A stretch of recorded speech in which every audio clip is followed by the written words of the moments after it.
landlord for a troubled restaurant at the Banks has had enough, and the company that owns the property wants Mahogany's to get out. Local 12's Sydney Benter is in the newsroom with the latest on the restaurant's fate. Sydney?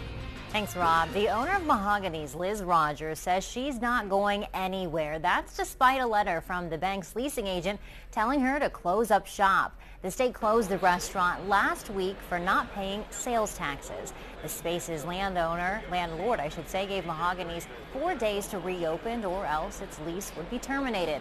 The leasing company says the restaurant not only didn't meet that deadline, but also owes more than $22,000 in past due rent and other charges. If the city doesn't decide to take over Mahogany's lease in the next 10 days, the business will be evicted.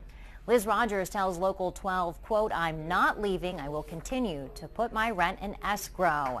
City Council member Chris Smitherman stands by his vote against loaning the restaurant money 2 years ago. He tells me, quote, "The deal itself and her financial misgivings is truly a tragedy."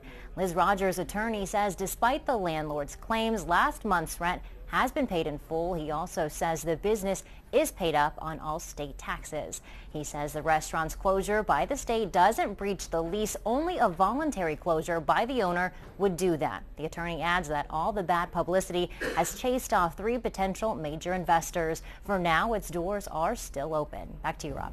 Sydney, thanks very much. Rogers has fallen behind on payments since the beginning at times, and the city stepped in to help with a loan in 2012. The city has until next Friday to decide what action it will take, if any.